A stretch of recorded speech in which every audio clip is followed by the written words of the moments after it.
कर्क्स decision model, इसमें अगर intro में जाएँ तो मॉडल क्या होता है वो डाल सकते हैं और डिफरेंट जो मॉडल्स हैं सिलेबस में। उसके बाद है, अगर हम देखें कर्क्स डिसीजन मॉडल क्या है, ठीक है। ये बेसिकली क्या बताता है कि कैसे ह्यूमन कम्युनिटीज़ हैं या इंडिविजुअल्स हैं, वो किस तरीके से अपनी लाइफ में या अपने जिस एनवायरनमेंट में वो रह रहे हैं उसमें प्रॉब्लम्स को फेस करते हैं, और किस तरीके से उस प्रॉब्लम से ओवरकम करने के लिए किस तरीके से वो डिसीज़न लेते हैं, और उस डिसीज़न का फिर क्या कॉन्सिक्वेंस होता है उनके ऊपर, ठीक है। यानी कम्युनिटीज़ है, ह्यूमन कम्युनिटीज़ है या इंडिविजुअल है, किस तरीके से एक प्रॉब्लम आई और उस प्रॉब्लम से निकलने के लिए उन्होंने क्या डिसीज़न लिया, और उस डिसीज़न का फिर क्या कॉन्सिक्वेंस हुआ, ये इसके बेस पे है। उसके बाद जो कर्क मॉडल है वो किस पे बेस्ड है, जेस्टाल्ट फ्रेमवर्क पे, ठीक है। इसे समझने के लिए देखिए कि ज्योग्राफी जो है, ठीक है, ज्योग्राफी जो है विद टाइम इसमें बहुत ज़्यादा चेंजेस आए हैं, इसकी अप्रोच को लेके बहुत ज़्यादा चेंजेस आए हैं। तो क्वांटिटेटिव रिवॉल्यूशन के बाद, यानी क्वांटिटेटिव रिवॉल्यूशन जिसमें ज्योग्राफी में बहुत ज़्यादा मैथमेटिक्स घुसा दी गई थी और बहुत ज़्यादा फैक्चुअल इसे बना दिया गया था, उससे उसमें एक चीज़ नोटिस की गई थी कि कहीं न कहीं इसमें जो इंडिविजुअल का बिहेवियर है वो नेग्लेक्ट हो रहा है, और इंडिविजुअल का बिहेवियर जो है वो इम्पोर्टेंट रोल प्ले करता है अगर हम मैन एनवायरनमेंट रिलेशनशिप की स्टडी करना चाहते हैं। तो उसको इसमें इंक्लूड करने के लिए जो है बिहेवियरल रिवॉल्यूशन देखने को मिलती है, ठीक है। और बिहेवियर रिवॉल्यूशन जब आता है तो इसमें जब सबसे पहला जो बिहेवियरल मॉडल था वो कर्क ने ही दिया था, ठीक है। और किस में दिया था, ये कौन सी बुक थी उसकी, तो वो बुक थी historical geography and the concept of the behavioural environment, ठीक है। इस बुक में इसने बताया था बेसिकली जो बिहेवियर रिवॉल्यूशन है इसका सेंट्रल फोकस क्या था कि आप किसी की परसेप्शन को, कॉग्निशन के एलिमेंट्स को भी जो है मैन एनवायरनमेंट रिलेशनशिप की स्टडी करते वक्त उसको इंक्लूड करो, ठीक है। यानी इसमें क्या है, या जिस्टाल्ट फ्रेमवर्क अगर हम देखें तो क्या था, ये बेसिकली ये दिखाता है कि किस तरीके से सेम, अगर आपके पास सेम पीस ऑफ इंफॉर्मेशन है, आप सेम चीज़ की बात कर रहे हो, तो वो किस तरीके से डिफरेंट लोगों के लिए, डिफरेंट इंडिविजुअल्स के लिए उस सेम जो एंटिटी है उसके लिए अलग अलग इंडिविजुअल्स की अलग अलग परसेप्शन होगी, अलग अलग उनकी राय होगी उसके बारे में, ठीक है। तो ये इसी के ऊपर बेस्ड है कि किस तरीके से सेम चीज़ को लेकर अलग अलग इंडिविजुअल्स की अलग अलग राय होती है, जो कि बेस्ड होती है उनके सोशो इकोनॉमिक बैकग्राउंड पे, ठीक है, या अदर प्रिंसिपल्स जो होते हैं जेस्टाल्ट फ्रेमवर्क के, कि किस क्या क्या प्रिंसिपल्स हो सकते हैं कि एक इंसान एक ही चीज़ को, अलग अलग इंसान एक ही चीज़ को क्यों अलग अलग देख पाते हैं, ठीक है। बेसिकली ये साइकोलॉजी का कंसेप्ट है, तो उस पे ही इसका बेस था, जेस्टाल्ट साइकोलॉजी जो है इस कंसेप्ट पे बेस था। इसमें एक और चीज़ जो है, अगर इस एग्जांपल को मैं समझने की कोशिश करें कि कैसे अलग अलग परसेप्शन होती है कि पिक्चर को, फॉर एग्जांपल ये पिक्चर जो है इसमें अलग अलग परसेप्शन से अगर लोग देखें तो इसमें दोनों चीज़ें दिख सकती हैं, एक यंग गर्ल भी दिख सकती है और एक ओल्ड लेडी भी दिख सकती है, ठीक है। अगर कोई इस तरीके से देखे कि ये आँख है, ये मुँह है, ठीक है, ये बाल है, तो ये एक young girl, as a young girl तुम्हें दिखाई देगी। बट अगर हम देखें कि ये आँखें हैं, ठीक है, और ये इसका नाक है, और ये इसका मुंह है, ये इसके बाल हैं, तो तुम्हें ये एक ओल्ड लेडी दिखेगी, ठीक है। तो बेसिकली यही है कि किस तरीके से अलग अलग परसेप्शंस होती हैं, अलग अलग इंडिविजुअल्स एक ही पिक्चर को या एक ही चीज़ को किस तरीके से अलग अलग इंटरप्रेट करते हैं। कर्क ने जो है वो ज्योग्राफी में दो तरीके के, जो कर्क है उसने ज्योग्राफी में ड्यूअल व्यू ऑफ एनवायरनमेंट डाला है, यानी दो तरीके के एनवायरनमेंट बताए हैं, फिनोमिनल एनवायरनमेंट और परसीव्ड एनवायरनमेंट, या जिसे हम बिहेवियरल एनवायरनमेंट भी बोल सकते हैं, ठीक है। फिनोमिनल एनवायरनमेंट क्या होता है कि जो तुम्हारा एनवायरनमेंट है, एग्जिस्टिंग एनवायरनमेंट, एनवायरनमेंट क्या होता है, सराउंडिंग, ठीक है। तो जो तुम्हारा एग्जिस्टिंग एनवायरनमेंट है उसमें जब ह्यूमन अपनी एक्टिविटीज़ करता है, चेंजेस करता है, वो होता है फिनोमिनल एनवायरनमेंट। एक होता है बिहेवियरल एनवायरनमेंट। बिहेवियरल एनवायरनमेंट क्या होता है, जो तुम्हारी परसेप्शन होती है उस एनवायरनमेंट को लेके, ठीक है, जो तुम्हारी राय होती है, तुम्हारा जो तुम जिस लेवल तक उस एनवायरनमेंट को अपने दिमाग में जिस तरीके से उसके बारे में सोचते हो, वो तुम्हारा परसीव्ड या बिहेवियरल एनवायरनमेंट है, ठीक है। तो बिहेवियरल एनवायरनमेंट अगर सेम भी है ठीक है। ग्रुप ऑफ पीपल अगर एक ही एरिया में रह रहे हैं और वहाँ पे same kind of phenomenal environment है, यानी सेम एनवायरनमेंट है, लेकिन उसमें रहने वाले हर इंडिविजुअल की परसीव्ड एनवायरनमेंट अलग अलग होगा। यानी किसी के लिए वो एरिया जन्नत होगा, किसी के लिए वो एरिया बहुत ही बुरा होगा, किसी के लिए ठीक ठाक होगा। ठीक है, यानी सेम एरिया अलग अलग इंडिविजुअल के लिए किस तरीके से अलग अलग होता है, वो उसका होता है परसीव्ड एनवायरनमेंट। ठीक है,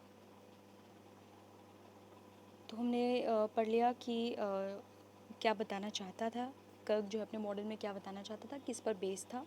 ठीक है, यानी अलग अलग परसेप्शंस के अकॉर्डिंग, मतलब अलग अलग इंडिविजुअल की अलग अलग परसेप्शन होती है।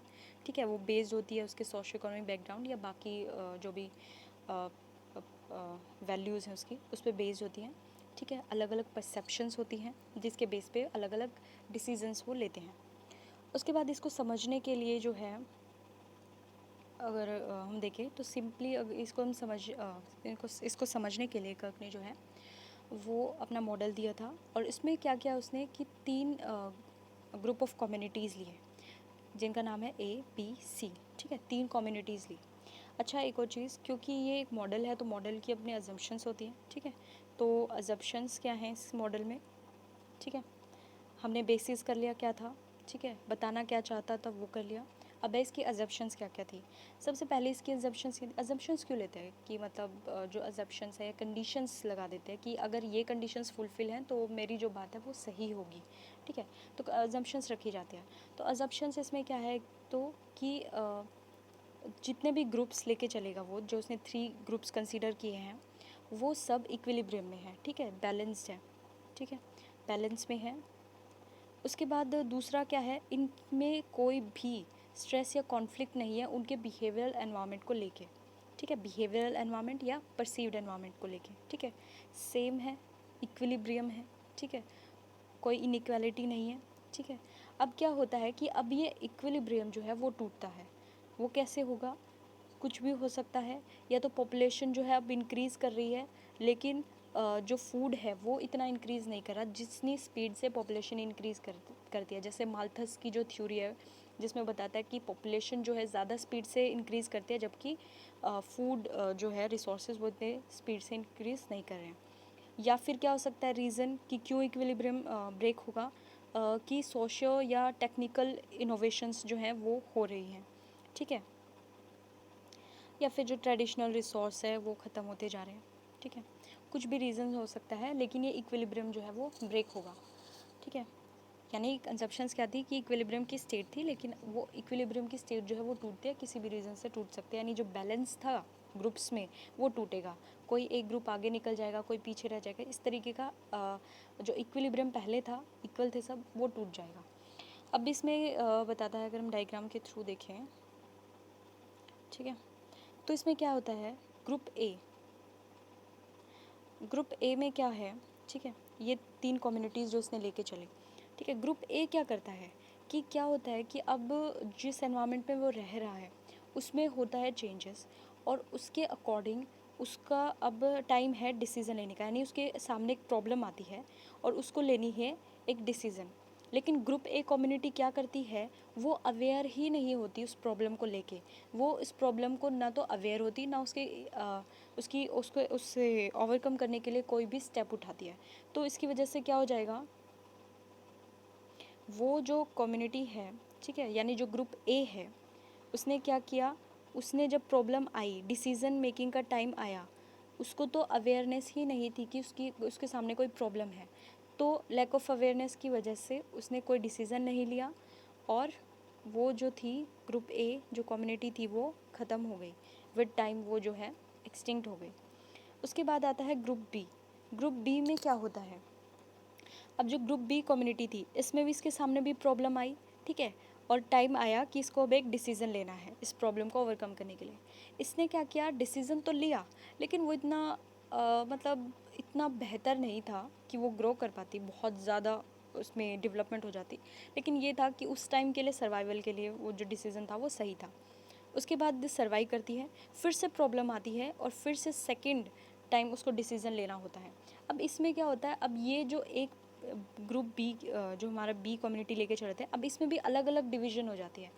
B1 जो है वो बहुत ही बढ़िया डिसीज़न ले लेती है, यानी जो पास में प्रॉब्लम थी उससे अवेयर होके उसने एक अच्छा डिसीज़न लिया और उसमें जो है डेवलपमेंट देखने को मिलती है, ठीक है।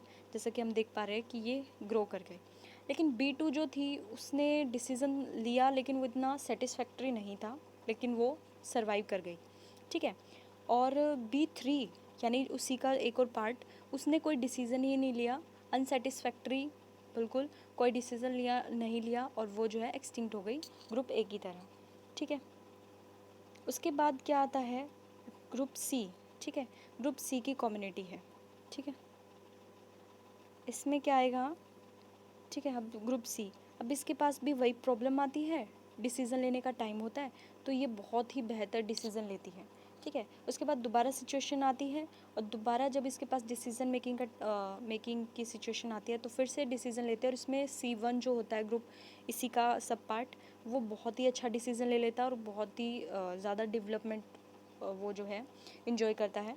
जबकि ग्रुप C2 जो है, ठीक है, वो इतना ज़्यादा अच्छा डिसीज़न नहीं लेता लेकिन सर्वाइवल कर पाता है, ठीक है। C3 जो है, जैसा देख सकते हैं कि इसमें वो एक्सटिंक्ट हो जाता है, सर्वाइव नहीं कर पाता क्योंकि उसका डिसीज़न सही नहीं था, ठीक है। उसके बाद फिर से डिसीज़न मेकिंग का टाइम आता है और इसमें से भी जो है C2A, C2B और C2C जो है डिवीज़न हो जाती है, ठीक है। इसमें से जो है C2A वो सर्वाइव कर जाता है बहुत बेहतर कंडीशन में, और C2B है वो भी इतनी ज़्यादा अच्छी कंडीशन तो नहीं होती उसके कंपैरिजन, और C2C जो है वो एक्सटिंक्ट हो जाता है क्योंकि डिसीज़न उसका जो है सही नहीं था। तो इससे क्या पता चलता है कि किस तरीके से अलग अलग कम्युनिटीज़ जो हमने ली, ठीक है, अलग अलग कम्युनिटीज़ जो हमने ली, अलग अलग ग्रुप्स जो लिए, उन्होंने अपनी जो भी उनके पास इंफॉर्मेशन थी, जो उनकी वैल्यूज़ थी, जो उनकी कल्चर था, जो उनका सोशो इकोनॉमिक बैकग्राउंड था, उस बेसिस पे वो किस तरीके से आई हुई प्रॉब्लम से अवेयर होकर और डिसीज़न लेते हैं। ग्रुप ए जिसने कोई डिसीज़न नहीं लिया वो स्टार्टिंग में ही ख़त्म हो गई। बी जिसने डिसीज़न तो लिया लेकिन वो इतना अच्छा नहीं था, इसलिए उसके बाद जब दोबारा प्रॉब्लम आती है तो उसमें से भी सिर्फ कुछ ही सर्वाइव कर पाते हैं। उसके बाद सी जो थी उसने स्टार्टिंग में ही बहुत बढ़िया डिसीज़न ले लिया था और उसके बाद उसमें भी दोबारा जब डिसीज़न मेकिंग का टाइम आता है तो फर्दर C1 जो थी वो बहुत ही बेहतर डेवलपमेंट की स्थिति में है, ठीक है। तो किस तरीके से अलग अलग ग्रुप्स जो है अलग अलग प्रॉब्लम्स जो उनके सामने आती हैं, ठीक है, अलग अलग ग्रुप्स अलग अलग प्रॉब्लम्स जो उनके सामने आती है किस तरीके से उसको ओवरकम करने के लिए अलग अलग डिसीज़न लेते हैं और उस डिसीज़न का फिर क्या कॉन्सिक्वेंस होता है, यानी क्या उनको परिणाम देखने को मिलते हैं। यानी उस टाइम जो उन्होंने डिसीज़न लिया, फॉर एग्ज़ाम्पल मुझे अगर डेवलपमेंट करनी है, ठीक है, तो मैंने इंडस्ट्रीज़ लगा दी। उस टाइम के लिए मेरा डिसीज़न हो सकता है सही हो कि इंडस्ट्रीज़ मैंने लगा दी, प्रोडक्शन मेरी बढ़ गई, लेकिन क्या जिस लैंड पे मैंने इंडस्ट्रीज़ लगाई, ठीक है, वहाँ से मैंने डिफॉरेस्टेशन किया होगा या फिर उसकी वजह से पॉल्यूशन कितना हुआ होगा, तो उसके कुछ कॉन्सिक्वेंसेस भी होते हैं, ठीक है। तो कैसे प्रॉब्लम्स आई, क्या क्या उनको सॉल्व करने के लिए डिसीज़न लिया और फिर उन डिसीज़न की क्या कॉन्सिक्वेंस आई और फिर जो उसके परिणाम होते हैं उस बेसिस पे फिर दोबारा प्रॉब्लम आएगी और उस प्रॉब्लम को सॉल्व करने के लिए हमें दोबारा जो है क्या लेना पड़ेगा, दोबारा से डिसीज़न लेना पड़ेगा और दोबारा से उसका फिर कोई ना कोई कॉन्सिक्वेंस होगा। जैसे अभी क्लाइमेट अगर हमारा चेंज हो रहा है, ठीक है, तो उसके लिए हम स्टेप्स अब उठा रहे हैं, ठीक है, तो उस जो स्टेप्स उठाएंगे उससे फिर क्या कॉन्सिक्वेंस निकलेंगे और जो कॉन्सिक्वेंस निकलेंगे फिर उसकी वजह से भी अगर कुछ प्रॉब्लम्स आते हैं तो हमें फिर से डिसीज़न लेना होगा, ठीक है। तो ये था कर्क्स डिसीज़न मॉडल। इसको एक बार रीडिंग लोगे तो समझ आ जाएगा, इसमें यही बात है मेनली। ओके।